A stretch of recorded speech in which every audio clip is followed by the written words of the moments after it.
The Battle of Timor occurred in Portuguese Timor and Dutch Timor during the Second World War. Japanese forces invaded the island on 20 February 1942 and were resisted by a small, under-equipped force of Allied military personnel, known as Sparrow Force, predominantly from Australia, United Kingdom, and the Netherlands East Indies. Following a brief but stout resistance, the Japanese succeeded in forcing the surrender of the bulk of the Allied force after 3 days of fighting. Although several hundred Australian commandos continued to wage an unconventional raiding campaign, they were resupplied by aircraft and vessels, based mostly in Darwin, Australia, about 650 kilometers to the southeast, across the Timor Sea. During the subsequent fighting, the Japanese suffered heavy casualties, but they were eventually able to contain the Australians.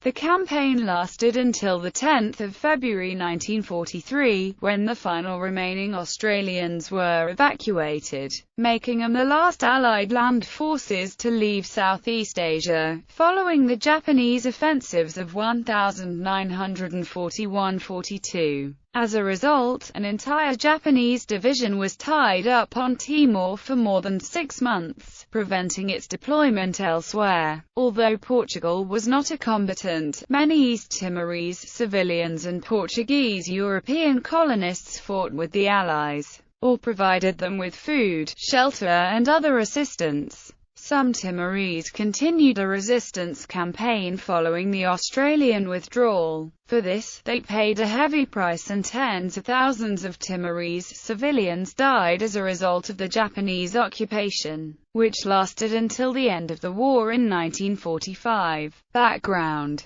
by late 1941, the island of Timor was divided politically between two colonial powers. The Portuguese in the east with a capital at Dili, and the Dutch in the west with an administrative centre at Kupang. A Portuguese enclave at Ocucy was also within the Dutch area. The Dutch defence included a force of 500 troops centred on Kupang, while the Portuguese force at Dili numbered just 150. In February, the Australian and Dutch governments had agreed that in the event Japan entered the Second World War on the Axis side, Australia would provide aircraft and troops to reinforce Dutch Timor. Portugal, under pressure from Japan, maintained their neutrality however. As such, following the Japanese attack on Pearl Harbor, a small Australian force, known as Sparrow Force, arrived at Kupang on 12 December 1941. Meanwhile, two similar forces, known as Gulf Force and Lark Force, were sent by the Australians to reinforce Ambon and Rabaul. Sparrow Force was initially commanded by Lieutenant Colonel William Leggett, and included the 240th Battalion, a commando unit, the 2nd Independent Company, under Major Alexander Spence, and a battery of coastal artillery. There were in total around 1,400 men.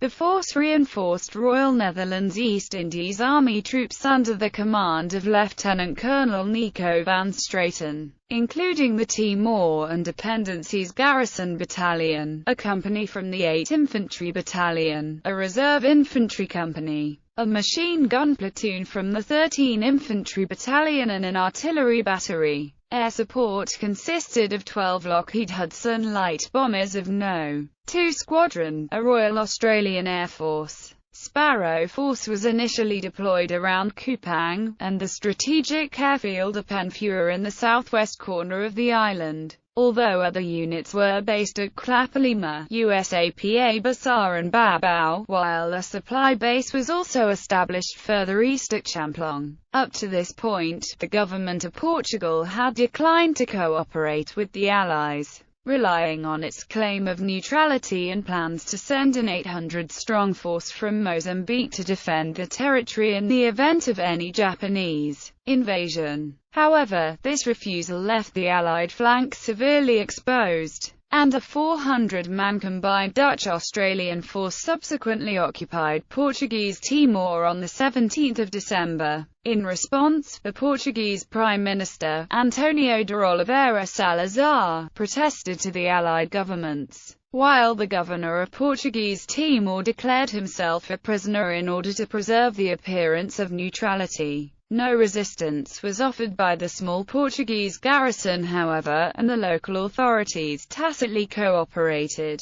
while the population itself generally welcomed the Allied force. Most of the Dutch troops and the whole of the 2nd Independent Company were subsequently transferred to Portuguese Timor, and they were distributed in small detachments around the territory. Meanwhile, the Portuguese and the British governments reached an agreement that established the withdrawal of the Allied forces from Portuguese Timor, in exchange for the sending, by Portugal, of a military force to replace the Dutch and Australian forces. The Portuguese military force sailed from Lourenço Marques, Mozambique, heading for Timor on 28 January 1942, aboard the transport ship João Belo, escorted by the Aviso and RP Goncalves Zarco. Prevented from landing by the Japanese on 7 February, the Portuguese expedition were forced to return, heading first to Singapore and then to Portuguese India. Prelude. In January 1942, the Allied forces on Timor became a key link in the so-called Malay Barrier, defended by the short-lived American, British, Dutch, Australian command under the overall command of General Sir Archibald Wavell. Additional Australian support staff arrived at Kupang on 12 February, including Brigadier William Veal, who had been made the Allied commanding officer on Timor. By this time, many members of Sparrow Force, most of whom were unused to tropical conditions, were suffering from malaria and other illnesses.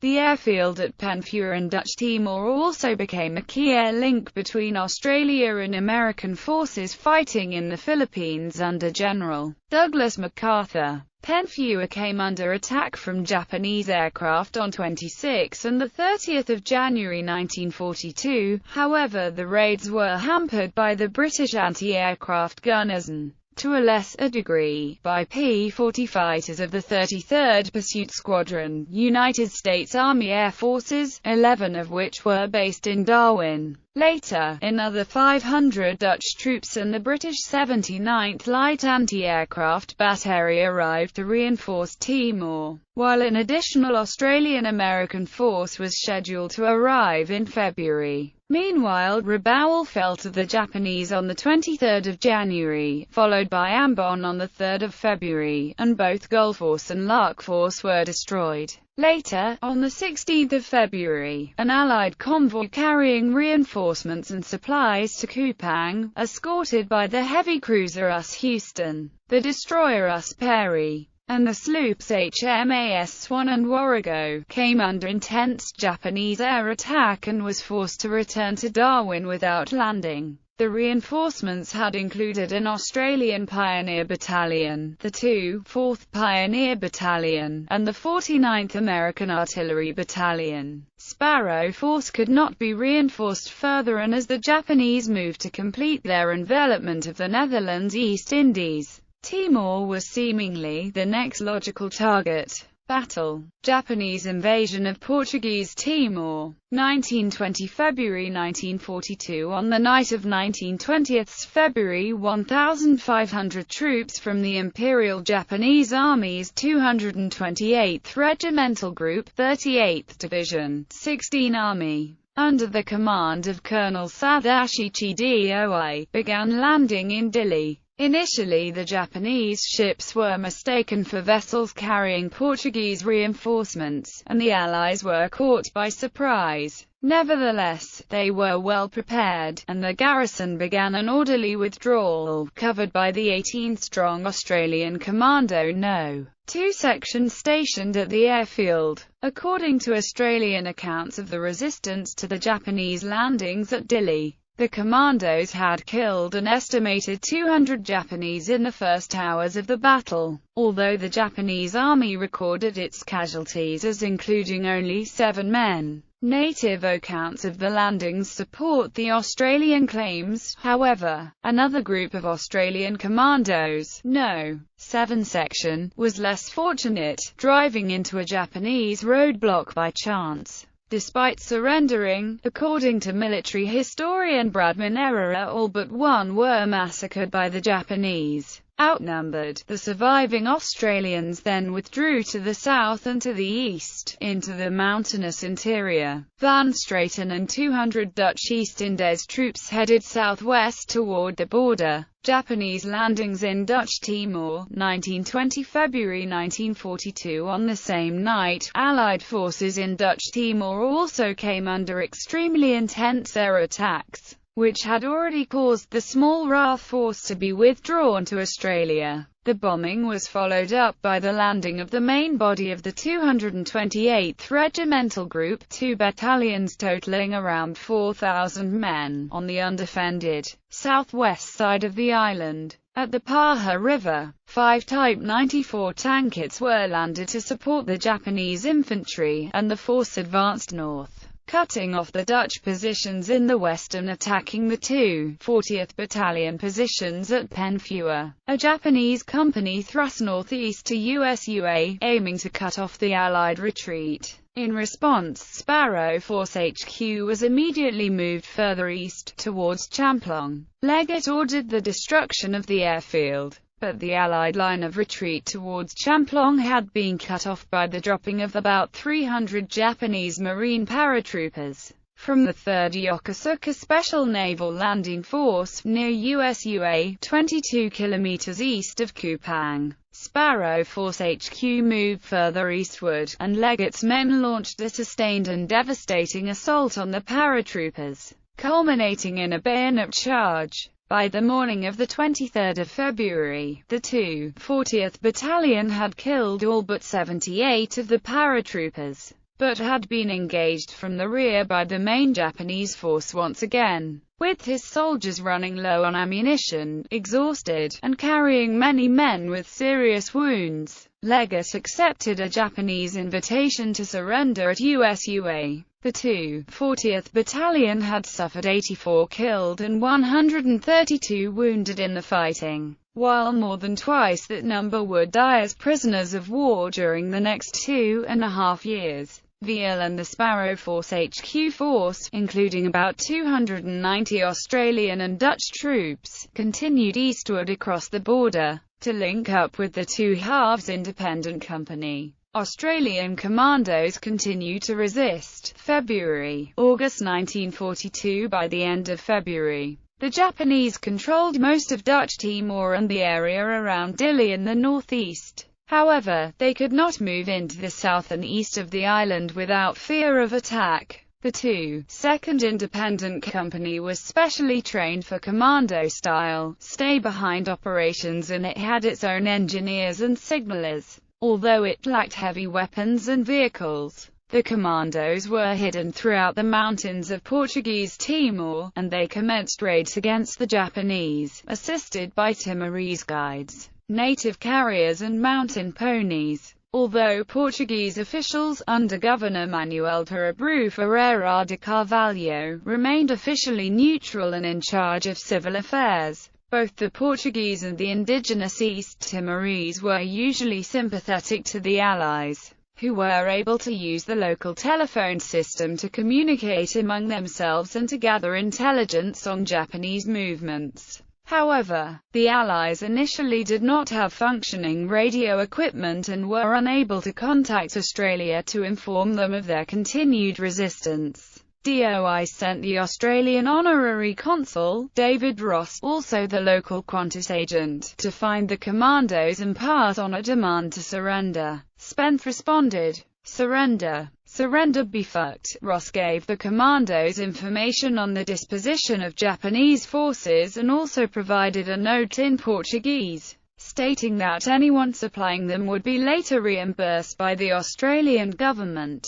In early March, Veal and Van Straten's forces linked up with the 2nd Company. A replacement radio, nicknamed Winnie the War Winner, was cobbled together and contact was made with Darwin. By May, Australian aircraft were dropping supplies to the commandos and their allies. The Japanese High Command sent a highly regarded veteran of the Malayan Campaign and the Battle of Singapore, a major known as the Tiger of Singapore, to Timor. On the 22nd of May, the Tiger, mounted on a white horse, led a Japanese force towards Remekshire. An Australian patrol, with Portuguese and Timorese assistance, staged an ambush and killed 4 or 5 of the Japanese soldiers. During the second ambush, an Australian sniper shot and killed the Tiger. Another 24 Japanese soldiers were also killed, and the force retreated to Dili. On the 24th of May, Veal and Van Straten were evacuated from the southeast coast by an RAF Catalina, and Spence was appointed commanding officer, after being promoted to lieutenant colonel. On the 27th of May, a Royal Australian Navy launches successfully completed the first supply and evacuation missions to Timor. In June, General Douglas MacArthur, now the Supreme Allied Commander in the Southwest Pacific area, was advised by General Thomas Blamey, Allied Land Force Commander, that a full-scale Allied offensive in Timor would require a major amphibious assault, including at least 1 infantry division. Because of this requirement and the overall Allied strategy of recapturing areas to the east, in New Guinea and the Solomon Islands, Blamey recommended that the campaign in Timor should be sustained for as long as possible, but not expanded. This suggestion was ultimately adopted. Relations between Ferreira de Carvalho and the Japanese deteriorated. His telegraph link with the Portuguese government in Lisbon was cut. In June 1942, a Japanese official complained that the governor had rejected Japanese demands to punish Portuguese officials and Timorese and civilians who had assisted the invading army. On the 24th of June, the Japanese formally complained to Lisbon, but did not take any action against Ferreira de Carvalho. Meanwhile, DOI once again sent Ross with a message, complimenting Sparrow Force on its campaign so far, and again asking that it surrender. The Japanese commander drew a parallel with the efforts of Afrikaner commandos of the Second Boer War and said that he realized it would take a force 10 times that of the Allies to win. Nevertheless, DOI said he was receiving reinforcements, and would eventually assemble the necessary units. This time Ross did not return to Dili, and he was evacuated to Australia on the 16th of July. Japanese counteroffensive, August 1942. In August, the Japanese 48th Division, commanded by Lieutenant General Uetsu Tsuchihashi, began arriving from the Philippines and garrisoned Kupang, Dili and Malacca, relieving the Ito detachment. Tsuchihashi then launched a major counter-offensive in an attempt to push the Australians into a corner on the south coast of the island. Strong Japanese columns moved south, 2 from Dili and 1 from Manachita on the northeast coast. Another moved eastward from Dutch Timor to attack Dutch positions in the central south of the island. The offensive ended on the 19th of August when the main Japanese force was withdrawn to Rabaul, but not before they secured the central town of Maubissa and the southern port of Beko. The Japanese were also recruiting significant numbers of Timorese civilians, who provided intelligence on Allied movements. Meanwhile, also in late August, a parallel conflict began when the Maubissa rebelled against the Portuguese. During September, the main body of the Japanese 48th Division began arriving to take over the campaign. The Australians also sent reinforcements, in the form of the 450-strong 4th Independent Company, known as Lancer Force, which arrived on the 23rd of September. The destroyer HMAS Voyager ran aground at the southern port of Bitano while landing the 4th, and had to be abandoned after it came under air attack. The ship's crew was safely evacuated by HMAS Kalgoorlie and Warrnambool on the 25th of September 1942 and the ship destroyed by demolition charges. On the 27th of September, the Japanese mounted a thrust from Dili towards the wreck of Voyager, but without any significant success. By October, the Japanese had succeeded in recruiting significant numbers of Timorese civilians, who suffered severe casualties when used in frontal assaults against the Allies. The Portuguese were also being pressured to assist the Japanese, and at least 26 Portuguese civilians were killed in the first 6 months of the occupation, including local officials and a Catholic priest. On 1 November, the Allied High Command approved the issuing of weapons to Portuguese officials, a policy which had previously been carried out on an informal basis. At around the same time, the Japanese ordered all Portuguese civilians to move to a neutral zone by the 15th of November. Those who failed to comply were to be considered accomplices of the Allies. This succeeded only in encouraging the Portuguese to cooperate with the Allies, whom they lobbied to evacuate some 300 women and children. Spence was evacuated to Australia on the 11th of November, and the 2nd Commander, Major Bernard Callanan, was appointed Allied Commander in Timor. On the night of the 30th of November-1 December, the Royal Australian Navy mounted a major operation to land fresh Dutch troops at Beetano, while evacuating 190 Dutch soldiers and 150 Portuguese civilians. The launch HMAS Kourou was used to ferry the passengers between the shore and 2 corvettes, HMAS Armidale and Castlemaine. However, Armidale, carrying the Dutch reinforcements, was sunk by Japanese aircraft and almost all of those on board were lost. Also during November, the Australian Army's Public Relations Branch arranged to send the Academy Award-winning documentary filmmaker Damien and a war correspondent named Bill Marion to Timor. Pera's film, Men of Timor, was later greeted with enthusiasm by audiences in Allied countries. Australian withdrawal, December 1942 – February 1943. By the end of 1942, the chances of the Allies retaking Timor were remote, as there were now 12,000 Japanese troops on the island and the commandos were coming into increasing contact with the enemy. The Australian Chiefs of Staff estimated that it would take at least 3 Allied divisions, with strong air and naval support to recapture the island. Indeed, as the Japanese efforts to wear down the Australians and to separate them from their native support became more effective, the commandos had found their operations becoming increasingly untenable. Likewise, with the Australian Army fighting a number of costly battles against the Japanese beachheads around Buna and New Guinea, there were currently insufficient resources to continue operations in Timor. As such, from early December, Australian operations on Timor would be progressively wound down. On 11–12 December, the remainder of the original Sparrow Force, except for a few officers, was evacuated with Portuguese civilians by the Dutch destroyer HNLMS Turkidis. Meanwhile, in the first week of January, the decision was made to withdraw Lancer Force. On the night of 9–10 January 1943, the bulk of the 2, 4th and 50 Portuguese were evacuated by the destroyer HMAS Arunta. A small intelligence team known as S-Force was left behind, but its presence was soon detected by the Japanese.